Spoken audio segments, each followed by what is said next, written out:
Salut à toi, marathonien de l'immobilier. Aujourd'hui, on parle de salle de bain. Comment bien dimensionner la salle de bain? Quelle bonne superficie pour la salle de bain dans un studio? Allez, reste avec moi.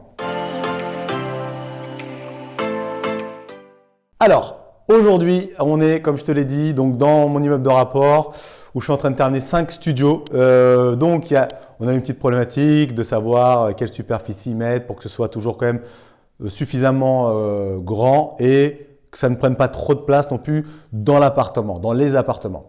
Donc là, je vais te montrer, je vais te dire à peu près.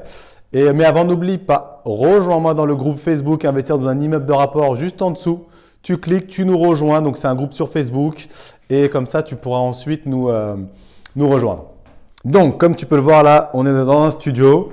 Donc, tu vois ici, là, ce que tu vois ici, c'est la salle de bain. Tu vois même, c'est du BA13, là, hydrofuge. C'est-à-dire que là, tu vois, il n'est pas blanc. Le BA13, c'est pour les salles de bain. D'accord? C'est comme il y a de l'humidité, c'est pour que ça tienne beaucoup mieux. Donc, là, ici, c'est la salle de bain.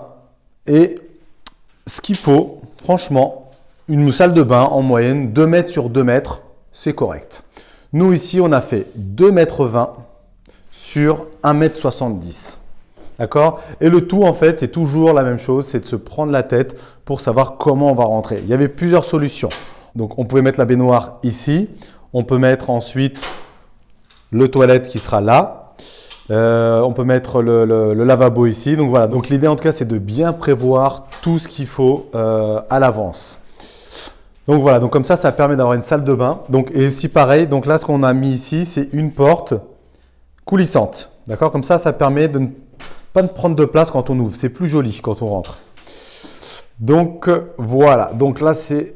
Voilà. Et comme ça permet d'avoir quand même le reste de l'appartement, le reste du studio qui est correct. Donc voilà, rien de sorcier, mais vraiment, c'est des petits détails qui sont parfois pénibles et quand tu es sur le moment voulu, tu hésites, tu ne sais pas trop, mais vraiment, en règle générale, 2 mètres sur 2 mètres, c'est déjà très bien. Ça fait 4 mètres carrés pour une salle de bain, c'est très bien pour un studio.